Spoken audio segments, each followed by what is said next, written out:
Welcome to a Hopscotch-N-Jacks, podcast where we take our inner child back to school to unpack and unlearn the lessons that shape us to better ourselves and our futures. I'm Karen. And I'm Justice. Let's go.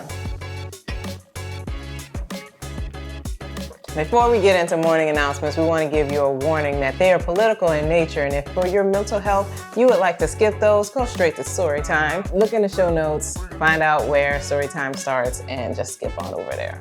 Boom. And now it's time for our morning announcements. Justice? Last weekend, America celebrated the 4th of July, where we highlighted and celebrated our freedoms from the Brits. Along with celebrating the independence of America, Florida was celebrating Alligator Alcatraz. Honestly, the name alone tells you a lot. Picture this, deep in the Everglades, like 45 minutes west of Miami, where it's all swamp gators and who knows what else. They just threw up this massive immigration detention center. And when I say threw up, I mean it. Governor DeSantis' team, along with our Attorney General, by the way, who totally embraced the Alligator Alcatraz nickname to scare off people. It's all about being cruel. Built this whole thing in 8 days. They used all of their disaster relief know-how to put up these big tents and trailers surrounded by fences and barbed wire to hold like 3,000 immigrants, eventually up to 5,000. It's their answer to handling undocumented immigrants caught in Florida, aiming to speed up deportations and etc. President Trump even went down there to give his stamp of approval. Yay! Calling it a model for all other states. But here's where it gets a little messy, just a little bit. This thing is going to cost $450 million a year to run. And Florida's putting up the cash. Yes, I said Florida is putting up the cash. Now, they're saying that it's all going to fall back on FEMA. You know FEMA, right? The Federal Emergency Management Agency. The guys who usually help with hurricanes and floods.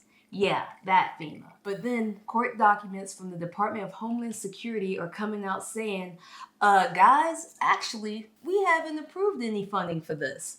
And Florida hasn't even officially asked for it. So huge question mark. Is FEMA going to pay for this? In Florida, your tax-paying dollars going to be stuck with this bill? And is it even right to use disaster relief funds for this kind of detention center when, hello, it's hurricane season? I mean, come on, and the controversies just pile up from there. We got the human rights groups who are screaming about how inhumane it is. Can you imagine being stuck in the tent in the Everglades where the heat, humidity, and with all those mosquitoes? I mean, to be honest, I'm from Georgia, and that's one of the reasons why I left. Those mosquitoes used to eat my body up. Plus, people who are worried about basic rights and whether anyone can get in there to see what's happening. They're totally blocking Democrats and journalists and people that just want to inspect the place from coming in. I mean, like I said earlier, 8 days to build this. Environmentalists are furious because building this thing in the middle of the Everglades, an incredibly delicate ecosystem, sounds like an ecological disaster waiting to happen. Even Native American tribes are speaking out, saying it's on or near their sacred lands. I mean, isn't that always the case? We always find land near the Native American sacred lands to build on. Mm-hmm. You know? Or Native American land, period. Yeah, I mean, no respect. As in most of America. All of America. So, yeah. Well, we also took some from Mexicans, too. So yeah, so they probably got sacred land, too. So, yeah, Alligator Alcatraz is not just a detention center. It's a huge political statement. With that said, my friend, what do you think about the name Alligator Alcatraz? Well, Alcatraz was closed with the reputation that it was one of the worst places to keep prisoners, right? So I think adding alligators just makes it twice as bad.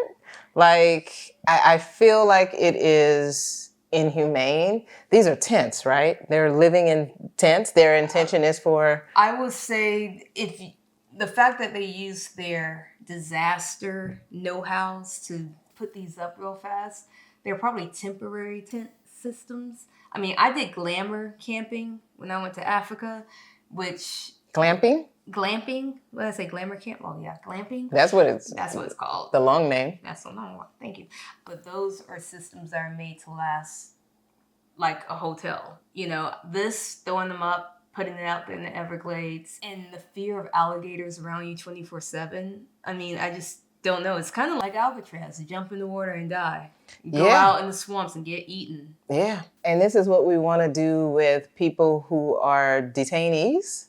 Detainees. Like, that's crazy. These aren't prisoners. I don't think you should do it to prisoners either, to be clear. But the idea that this is how we're planning to maintain, this is how we want to continue to go on. Like, these are going to be workers too, right? Yeah, workers probably that work the farm. So Brown is the new black slave? That's crazy. Looking at them, the way they've set them up and laid them out, if you do a overhead shot of them, they're kind of laid out like the Holocaust detention centers were for the Jews. Right. So I don't know what type of message they're trying to send, but... I got ideas. Yep. None of them good. I want to jump into the fact that there's a debate on who's going to be paying for this. I mean, $450 million a year to fund and keep running this detention center. After they're spending how much to have ICE agents round them up? That's the federal government paying for that. No one should be paying for this. No one. I mean, this should not be happening. I think it's laughable that they are trying to use FEMA funds to do that. I mean, you do realize you're in hurricane season, and when there is a disaster, the funds that you're pulling from FEMA is not going to be available for real disasters. I mean, that's the most irresponsible way of, but you know what? They'll probably create some new rule or new law, and they do what most Republicans do. Break the rules and then recreate them to fit their story. Yeah. So unethical. If you're in Florida and you're paying your taxes and this is what's happening, I hope you're backing this, because from my understanding, when they're calling for taxpayers' dollars to pay or support anything, there has to be a vote on it. But it's already built, right? And they already have people showing up. They already have July people. 3rd, they had their first round of people. Yeah. And they're planning on expanding it so that they can hold up to 5,000. So they're not waiting for a vote. What's going on? I would like to know, hey, if you're from Florida, did you guys vote on this? Did y'all know this was going to happen? Do you guys care? I don't know if they care. I mean, they actually voted in mass to put that orange asshole and they have in DeSantis office. up there too. So yeah, I guess. Well, we'll see what happens. What do you think about the ethical measures of them trying to use FEMA for funding? Well, this has already happened, right? They have not yet officially filed for help. They keep telling the state of Florida that FEMA's going to be helping. Oh, so this is like that asshat saying that Mexico was going to build the wall. Yeah, and it wound up being the taxpayers. Right. Just like the Florida taxpayers are currently paying this $450 million. Well, they're probably going to keep paying it because we just got the notification that FEMA is going to be defunded. So. By Trump. Yeah. So I guess Florida's the one who got duped this time. The fact when are y'all gonna learn? I mean, the shit's funny because it literally just happened after his visit. Oh, he went to go see alligator Alcatraz. Mm-hmm. And said other states should follow their lead. This shit is inhumane. It is. I don't understand this. I don't know. I do understand this country. This country is racist. And that is kind of... That's always been the story. And I don't see how it changes if we're also complicit with it. Why are we letting this go on? I just think this is all a power move, and it's having this huge political statement. Like, I'm going to show you how cruel I can be so that you don't come into my country. I'm going to show you how cruel I can be and let you know I can kick you out of my country. I don't even care if you're a natural born citizen. If your bloodline starts and ends here, I would remove your citizenship from you. I would make you wish you had an opportunity to be in my shoes. This is just a power move. Okay. You know what I'm saying? This is showing people that America can be cruel.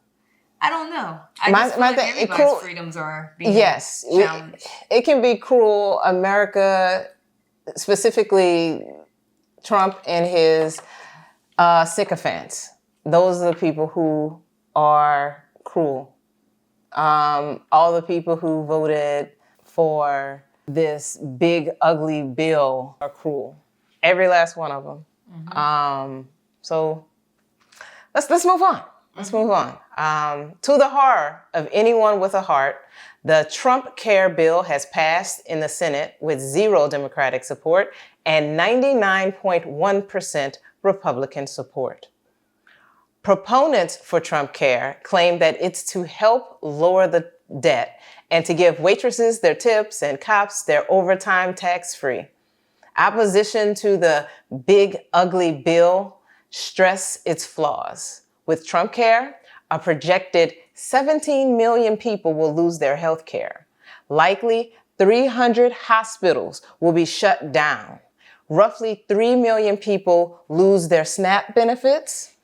A cap on the loans you can take out to graduate school, and the possibility of having to pay loans back while still in undergrad. Hopefully, you're getting your tips tax-free.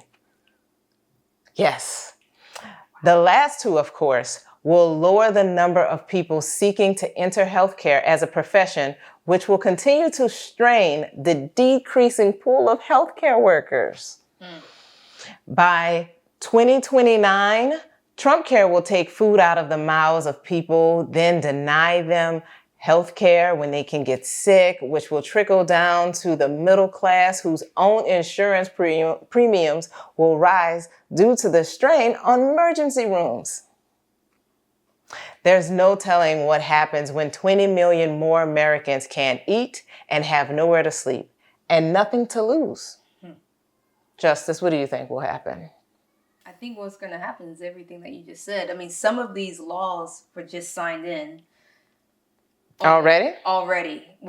After they passed the bill, July 3rd, I do believe, he already signed it into law. Or I think he even did it. It's a possibility he did it on the 4th of July. The tax cut, that's already immediate. For his wealthy constituents? For his wealthy constituents, for people that are on overtime, even, the regular folk. Everyone's gonna get something from that, I guess. Is it enough? No. Because just because you get a tax cut or a tax break from something, everything else is going up. Local tax is going to be going up. And when you are actually checking out at the counter, those taxes are going up. So it's not like you're going to be saving money. They're just moving it over to another location where you still have to spend it. Right. So you have that's going on. When it comes to immigration, with the laws that have kicked in for immigration, this whole thing about farmers and so forth, there is a program that if you want to hire foreigners, you have to sign these forms and get approval and pay for it through these fees that can be up to like $4,000 a person. And that individual also has to pay up to $200 just to apply. Now, when Trump made the statement that the owners are going to be responsible for them. The owners of who? The owners of the farms. Okay, so we're not. Yeah, a lot of people have taken that people. Talking about slavery, but he was actually referring to the people that own these farms. They're the ones who are subsidizing. Yes, and that's paying for these people. Yeah, but that's to work for them. Yeah, and that is every corporation that brings in a foreigner that has a specialized skill. The skill is farming. One of the rules is that if you cannot find domestic help to work for your company to help you produce certain things, and you can justify bringing in a foreigner to do that, this is huge in tech companies, then you would have to pay for their visa, their work visa and everything to work here in the United States. That is the new rule that he's trying to set for farmers. Now, when you have big corporate farming companies, they're not going to be able to, they won't bat an eye. It's not going to be that big of a deal for them. But when you have these mom and pop farmers who don't have that additional money to pay, that's going to become a problem. They're not going to have workers work the land. They're not going to have anyone doing that because Americans don't like working farms. Do you want to be out there in the farms working? I don't know how to answer that respectfully, so we should, keep going. So I know I'm not going to be out there. I can't even. You won't put me back on somebody's plantation. I'm just saying. It's not going to happen. So if you're bringing in people, and I'm not, and the problem is that we all are going to suffer the consequences from it, because now these farmers are going to roll over those fees to the consumer. The produce, groceries and everything will continue to rise, and that's going to be an issue. Before we go on with the show, this is something that I wanted some clarification on, friend. I thought it was called the Big Beautiful Bill, the BBB, or whatever the acronym is going to be for it. I'm not a fan of it. But I noticed you called it Trump Care. You also called it Big Ugly Bill. Yeah. So why are you doing that, friend? Because I think, what'd you call it? What is it actually called? The Big Beautiful Bill. I think that sounds beautiful. Mm-hmm. I mean, it's not beautiful. It's not like a well-constructed title. Like someone was like, we want a little bit of alliteration and we're going to make it sound nice. And I just don't understand why we would call it that. That's what he wants us to call it. It's manipulation. Sure. It sounds good. You say it enough, you might think that it is good. Gaslighting. Right, exactly. But the point I'm trying to make is that Democrats are too nice. You asked me the other week why I never call the turd anything but the turd, how reluctant I am to say his name, because I don't want to give him respect that he doesn't give other people. Everybody has a nickname and he doesn't. I mean, we call him a lot of different things. The tyrant, the Taco. Orange Man, Taco. Like, we are disrespectful in general, but with this, what did you call it? Big Beautiful Bill. Yeah, when you call it that, it sounds good. And people won't realize that it's not good until the end. Do you know what the Affordable Care Act was called? They only started calling it that recently. Because before it was called Obamacare, right? Mm-hmm. Republicans called it Obamacare because they wanted to demonize it. They wanted to give it a stigma. Oh, it's his thing. And so they sold that to their constituents. Obamacare is bad. You know how many man on the street videos they had of people saying, do you like the Affordable Care Act? And they said, yes. I do. It helps me. But what about Obamacare? Oh, I hate that. Yada, yada, yada. That worked for them. And we don't apply the same strategies. The stuff that works for them works for a reason. Sure, there are other reasons outside of this, like the fact that Republicans fall in line and Democrats feel like we need to fall in love. But would we be here if we needed people to fall in line behind Kamala Harris? I don't really want to go into the election and people voting for him or abstaining from voting at all. But the point I'm making is we just go along and we don't stand up and we don't fight. And our politicians are too meek and weak. Most of them are. Like, I love me a Jasmine Crockett. I love me a AOC. She is. Yeah. I wonder if she... Stop it. Okay. I just said she was in the cute. most Why do you have respectful way. to go that way? In the most respectful way. In the most respectful way. I just like how she does her comebacks. She does. Oh, I in her glasses, when she like I Let me read I this. And she's love like, me a woman who can put a sentence together. Let me tell you. oh my Anyway, God. the point is, most of the Democrats don't speak like that. They don't call it like it is. They don't hold people's feet to the fire. We need to do that. And the fact that there are so many people, they do try to coin it the big ugly bill. And I don't have a problem saying that because it is. It's ugly. It's inhumane what that will do. And the effects that it will have on this country is insane. But anyway, if we continue to call it and play by the rules, we'll continue to get what we have gotten. And that is not good because we are not going to be able to recover for a very long time over what this man is doing. We need to play by different rules. I don't think we need to pick up their playbook, but calling it what he wants us to call it, I don't know. No. So for me, it's Trump care. And I heard that on a podcast. Just to be clear, I did not come up with that. I think it was John Lovett on Positive America. I was like, yeah, put his name on it. When it goes bad, and it will, and when it turns signing up, off on things. He gave us our $1,200 checks. He was like, let me sign my name on that. He wants the big ugly bill to become his legacy, probably. And when it turns turd, give it his name. Trump care. All right. All righty. Well, now that that's wrapped up, let's go to story time. Yeah, let's flip the script a little bit.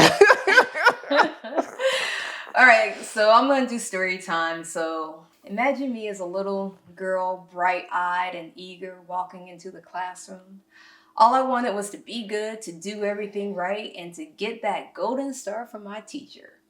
And I really tried. I'd finish my worksheets, put my blocks away perfectly, and just genuinely tried to be the ideal student. My whole world when I was in school was revolved around pleasing her, hoping for a smile, a nod, some sign that I was seen and approved of. But it never quite felt like enough. I mean, I'd watch other kids, the ones who were a bit wilder, who pushed the boundaries. And sure, she'll be stern with them, but it felt like a clear consequence for their actions. With me, it was different. If I was just caught giggling, maybe at a silly joke another kid made during circle time or nap time, something everyone else was laughing at too, I'd be singled out. Go to the hallway, she would say. You got to take your nap time there. It felt so unfair and arbitrary. And I'm thinking, why? Was my laughter, which felt innocent and natural, met with such cold exclusion, while others with more disruptive antics got a firm but predictable talking to? This early experience, this feeling that my efforts to be good weren't earning me safety or acceptance, really stuck with me. It laid the foundation for deep-seated doubts and authority. If the first big authority figure in my life, someone I desperately wanted to please, could be so unpredictable and seemingly unfair, how could I truly trust anyone in a position of power? It taught me that following the rules perfectly wasn't a guarantee of safety or being liked. Instead, it fueled a constant need to please people. People please, people pleaser. I learned to anticipate what others wanted, to bend myself into shapes that would avoid that subtle disapproval or sudden rejection, always striving to be good enough so I wouldn't be exiled to the emotional hallway. This is where the inner child comes in, my inner child. That kindergartner, confused and hurt by her teacher's inconsistent reactions, is still very much a part of me. That little one carrying that core wound of feeling unseen and unfairly judged despite her best efforts often surfaces when I encounter new authority figures or situations where I crave acceptance. She whispers doubts. Are they truly safe? Am I doing enough? Am I not perfect? Will I be sent away? Her voice quivers and she's scared. It's a constant drive to earn approval driven by early fear of being misunderstood and rejected.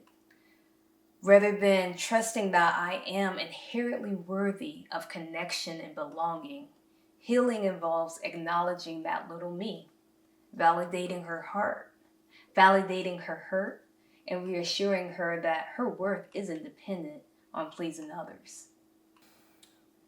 It isn't. It isn't. In case you did not know or you needed to hear today, I want to be very, very clear. Your worth is not based in your doing or in how other people might feel or anything like that. Your worth is only something that you can feel. Like, I can tell you how I feel, that you are worthy, but you have to feel that in yourself. Mm-hmm. You have to put down other people's needs, but what they need you to be or show up as, like, you are you. You are worthy. If you have a story you want to share with the pod, write to tell us here at hopscotchnjackspod@gmail.com with story time in the subject, and we may use your story in our next show. It's time for the core curriculum. It's time for the core curriculum. It's time for the core curriculum, which is health.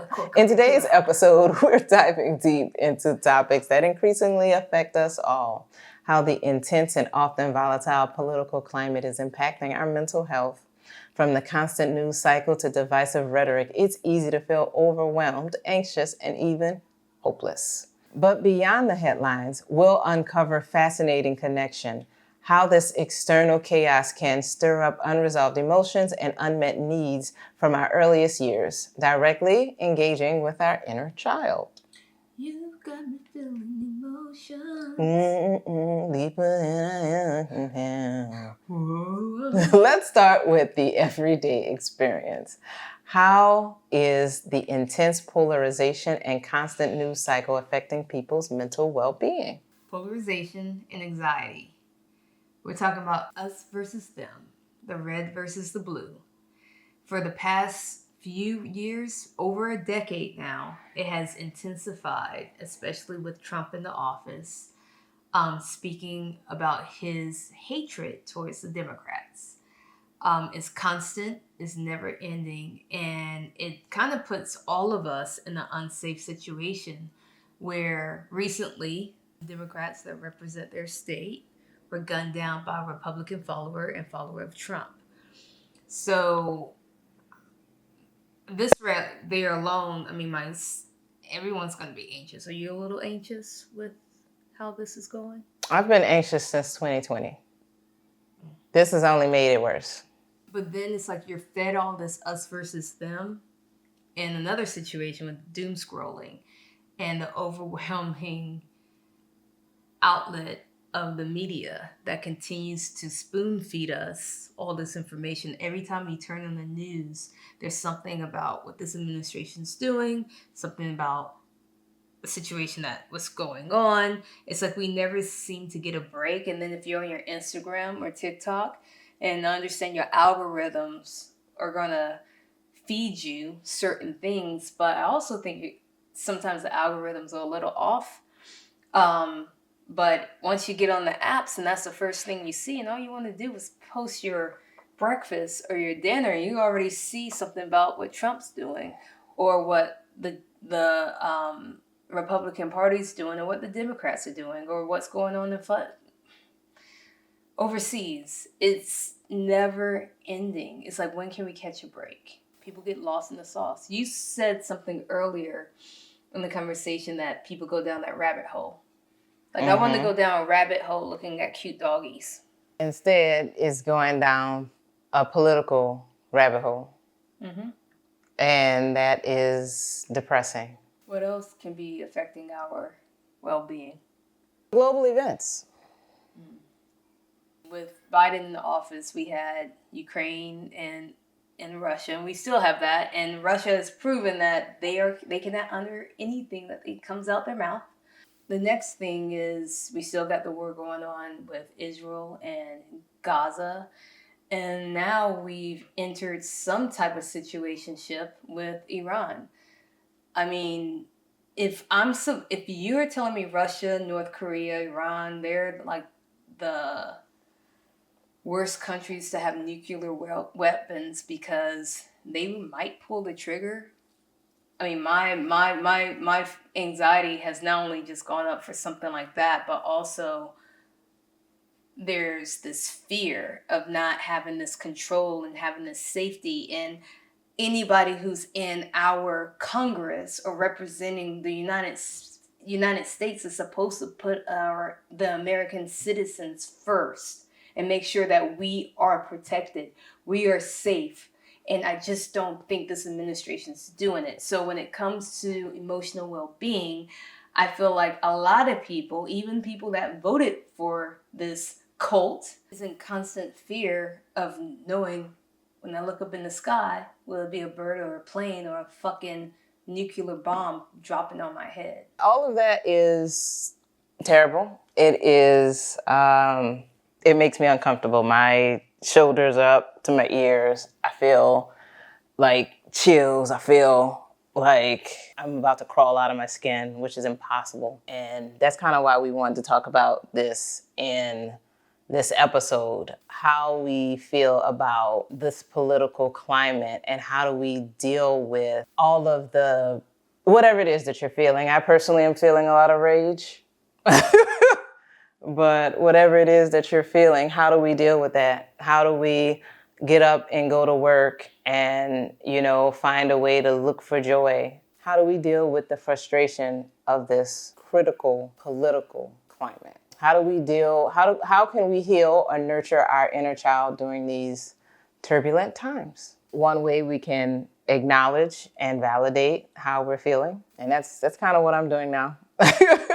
I think that it's disheartening. I feel like I've used that word almost as many times as I've said any hoodle on this show. It's hard to feel because it's just painful. And the anger that this is happening is just hard to get by for me.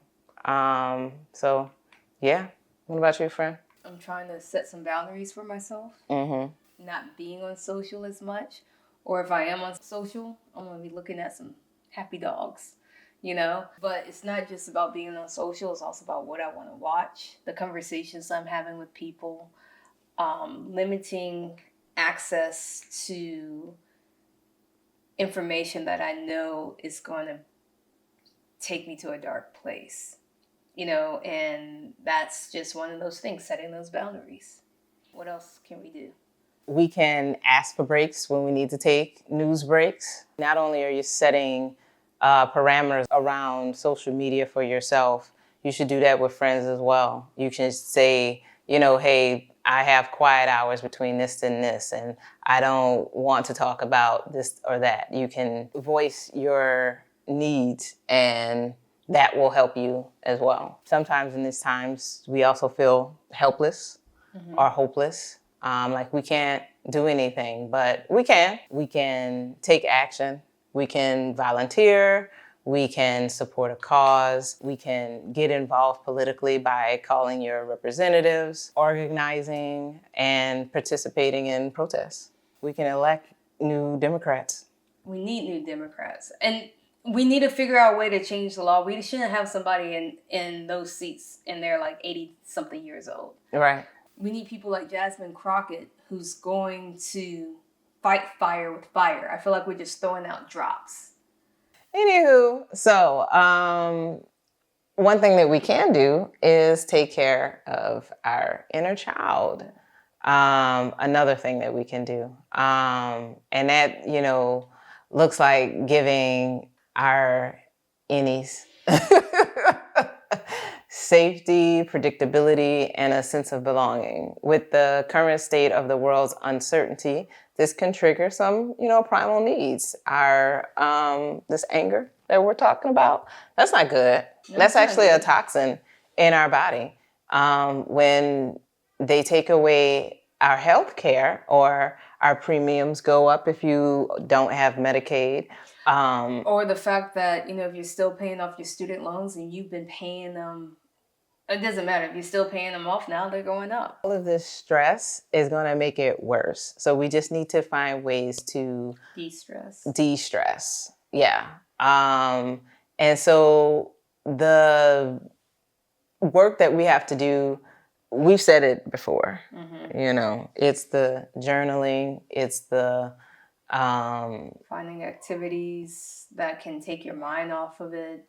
If you want to feel like you can be in control of something, volunteering. Yeah. Try to help.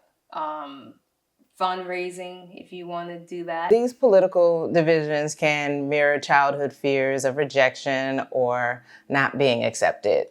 Global instability can trigger fears of losing security or loved ones, or we might be feeling powerless, right? If we are feeling unheard and unable to influence our environment with the global politics that's happening right now, I mean, that's definitely reigniting that profound sense of helplessness, right? So we just need to reestablish that sense of control. And we spoke about it before, meditation, hobbies, becoming one with nature. I mean, everything that we have been doing to take care of our own spirits in our little fraction of the world, we also need to apply it when it's dealing with the political climate. And I've never quite understood that until we decided to do this, because I'm like, I don't know if my anxiety or my frustrations or this anger, this confusion, I don't know if this is related to just my current situation, because I feel like the politics, the overwhelming messaging that I'm hearing on the media stations, and every time I open up a Instagram, I'm seeing some political shit, misinformation that's going out just to stir you up. It's like, and that's the funny thing. Some of these lies that come out, it's just to come out just to stir you up and distract you from the truth. And it's frustrating. It's like, I can't do anything. And so you have to apply the same actions that you do to heal your inner child for your personal life, that little fraction that we are in this world, and apply it with this whole political climate. And it's harder. Yeah. It's definitely harder, because at least with this little world that we live in, we have a lot more control over it. But when we're dealing with whatever our government or other governmental powers are doing elsewhere in the world, we really don't have control over that. No, we only can control what we can control, and we can only control what's in our sphere of control. Like, it doesn't help us to think constantly ruminating over negative thoughts and feeling hopeless, because that will keep us in a spiral of that, and we'll just feel lower and lower and lower. We need to, one, be doing things that uplift us, taking action on what we can take action on, like we said, and find ways in which to bring joy into our lives. That's what we can control. Yeah, and it's okay to get angry. Yes. Because you got to burn off that energy. You got to burn right through it. So you can take a boxing class. You can go running, go jogging, go to the gun range and shoot them up. I need to take you to the gun range. I'm about to say. The hell? There's, so, and I feel like sometimes when you get that off your chest, you can then sit back and reevaluate and start making those positive executions that you would like to do in order to better your self-health and heal that inner child that's probably craving some protection. Yeah. I mean, one of the things that we might feel like we don't have control over is our anger, but we do. We might curse the people who cut us off on the freeway, but when we get angry at work, we don't go off. Most of us don't, unless we work at the post office. But like, most of us aren't going off. We're controlling that anger, and we breathe through it typically because, you know, the breath has a lot of power. And then we vent about it with our friends, and we find a way to release it. Like we can laugh about it sometimes. Yeah, exactly. Like we have to figure out the things that we can control are the things that just are in our immediate space, you know, and we can control our actions. We can control those things. Worry about those things sometimes. Let the other stuff, you know, take a break. Take a 30-minute break. Take a, you know, whatever. Like pick up a hobby. Treat yourself to a massage. Yes. You know, like if you can afford it. And I mean, I do believe in healing hands. And some people do have those healing hands. And if you're getting a massage, a deep tissue massage or something, you know, to help release some of this energy that your body is holding in. And, you know, you might need assistance with that. Like just meditating might not do it. Just going, I mean, you got to really. And a lot of us are, what do they call it? Touch starved? Or touch deprived. Yeah. Deprived. I know. Like that helps. A massage is a good thing. So yeah. That's funny. I'm not stupid. I'm laughing at myself. Like, yeah. It's okay, friend. Yeah. That's okay. That's a different kind of, yeah. I know, I just want to be pat on my back for a second. Pat on my back. Okay, see, that was, look at this. I'm a new person. What's up? Yeah, that's all you needed was a pat on the back, just like a church hug. Well, that's a different kind. That's domestic violence. I don't like it. Not if it's, you know, not domestic violence. You know what I mean? Well, I didn't consent to anything else. I didn't consent to anything. I just need to know the safety word. Again, that is not your role in this relationship. Anywho, you can reparent yourself. That's a thing you can do. Where when we were kids, I mean, when we were stressed, can you think of ways that our parents or our caregivers or people in authority, how they helped us to de-stress or, you know, come to terms with our emotions? I remember one, it didn't really help. It was like, shut up or I'll give you something to cry about. It didn't really help. It was not. Oh, you got something to cry about? And guess what? You just kept crying? Yeah. So when we say reparent yourself, treat yourself the way you would have wanted to be treated when you were a kid.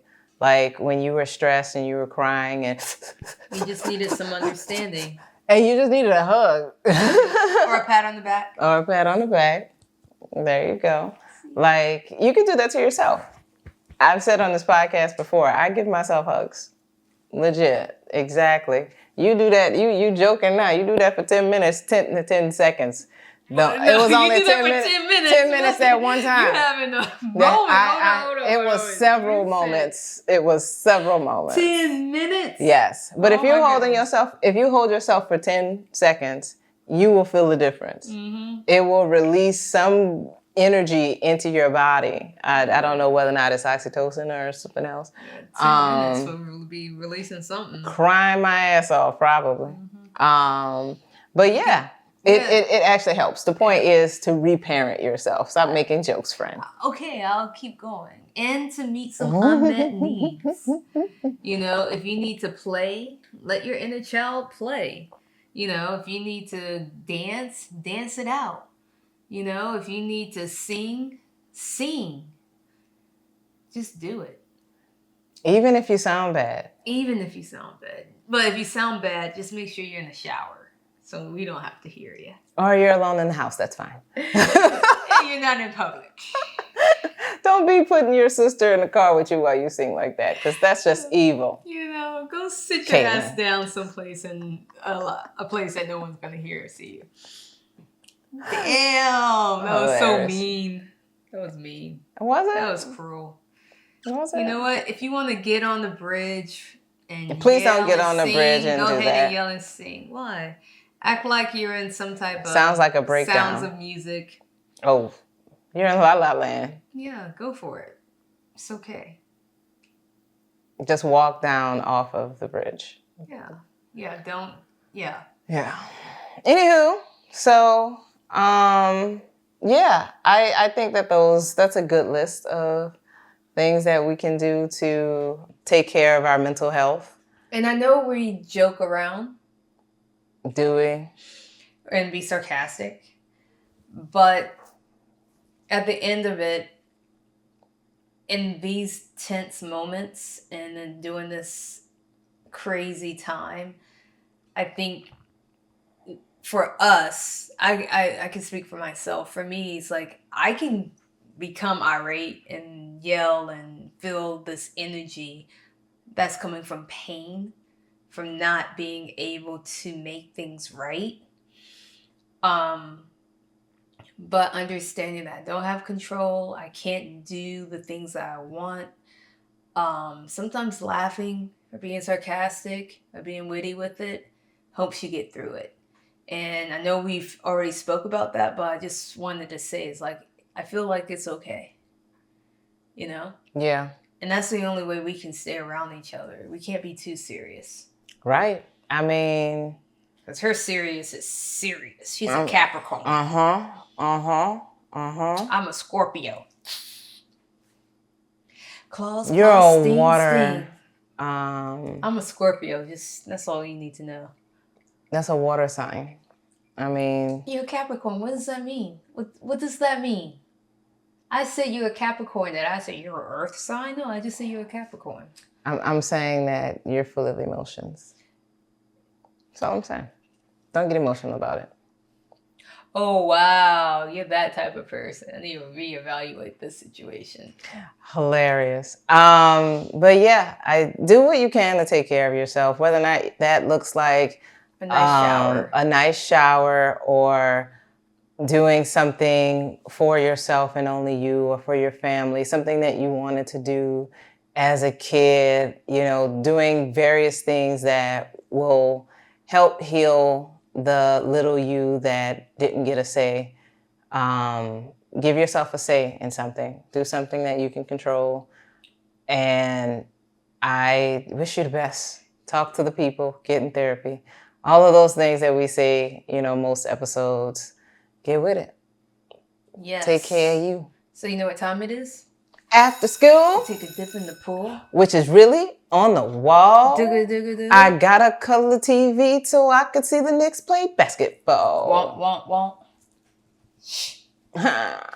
Okay, my friend. What are you working on? Personal projects. Okay. Just a little bit of this, a little bit of that. A little bit of this, a little bit of that. And that's that. What about you? I'm still working on my puzzles and my therapy. I got through 2 puzzles. I finished them, the first one in 8 days and the second one in 3. And so I was like, I don't think this is I need tougher puzzles. Your cognitive thinking is really improved since that first puzzle. Yeah, but I figured out I figured out that all of the puzzles were going in a certain way, and that made it so much easier. That's what I'm saying. Cognitive. Yeah. You know? So you should keep going to see how fast you can get. If you get down to like an hour, then that's impressive. It's not impressive otherwise. Nope. Okay. But the third puzzle that I got has been stumping me because it has like a very vast area with one color.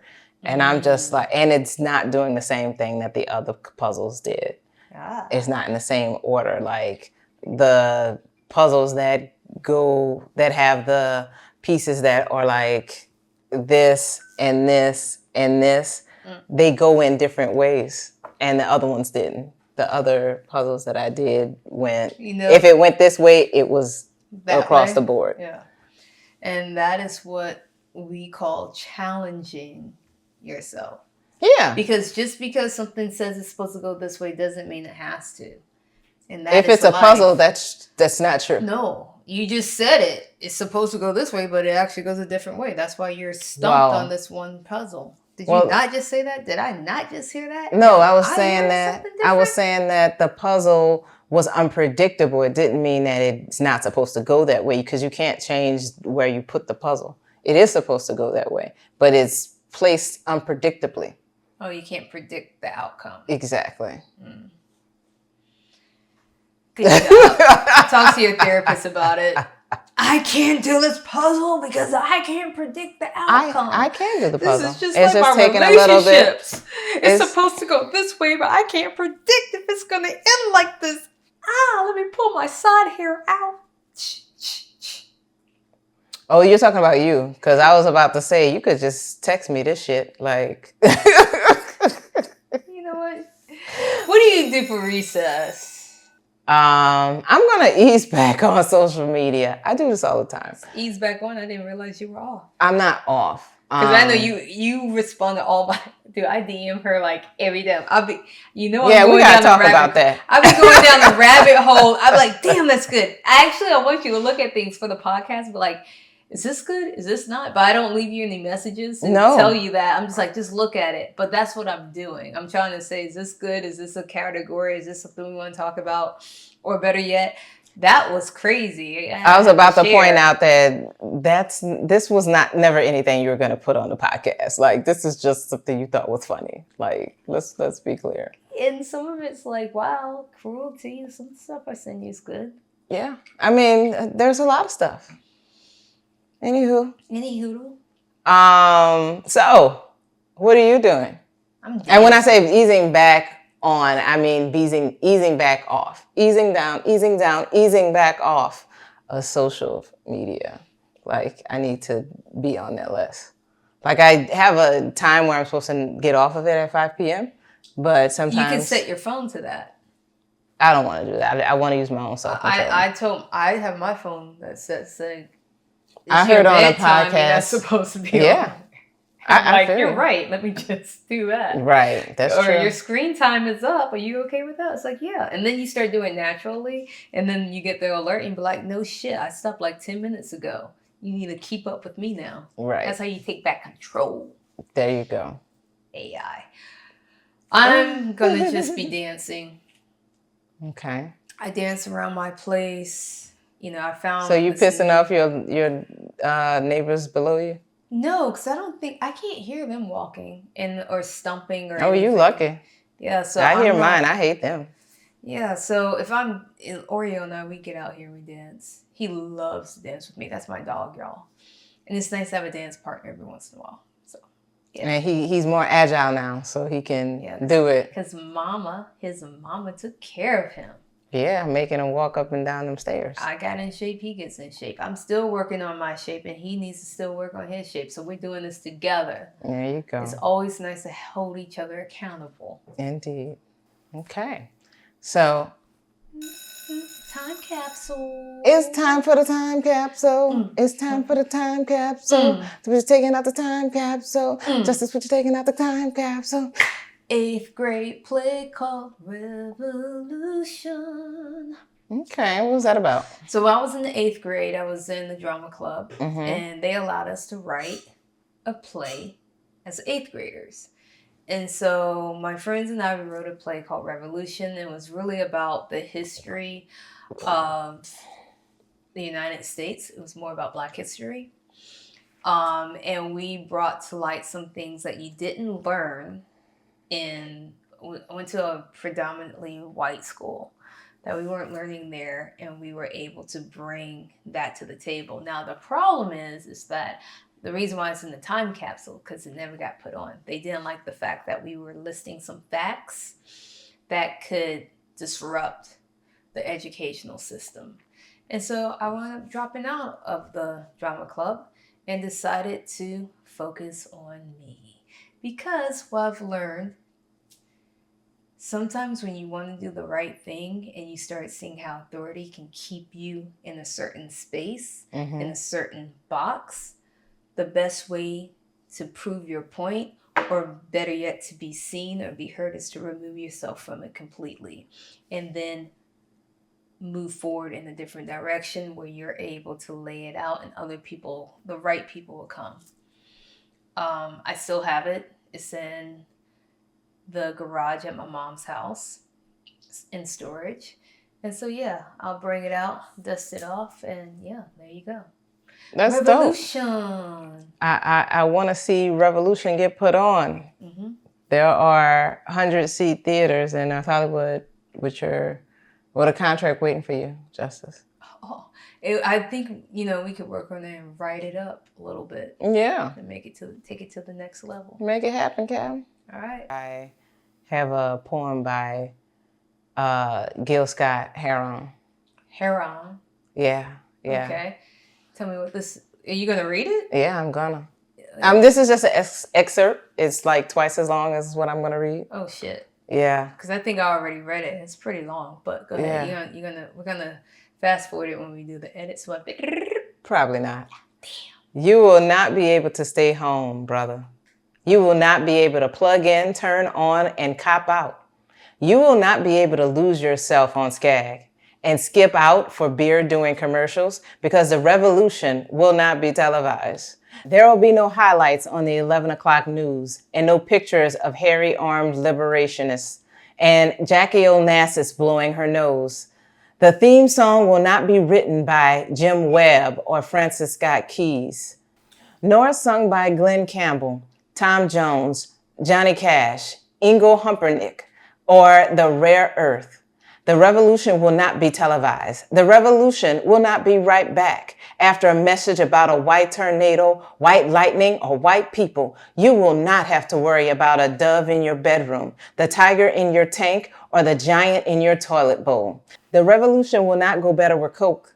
The revolution will not fight germs that may cause bad breath. The revolution will put you in the driver's seat. The revolution will not be televised. Will not be televised. Will not be televised. The revolution will be no rerun, brothers. The revolution will be live.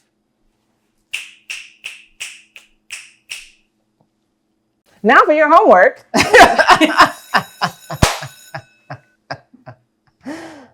Follow us at hopscotchnjackspod on Instagram and write to us at hopscotchnjackspod at gmail.com with story time in the subject, and we might use your story as an element of the show. Yeah. And get to know us by following us on Instagram. And you can follow Karen at Karen Got This with a C and a Y. And you can follow me at Art of Justice with an IS, not an ICE. So go ahead and do what you do below. Like, comment, and follow. But better yet, subscribe. Please. Please. Deuces. Peace. Bye.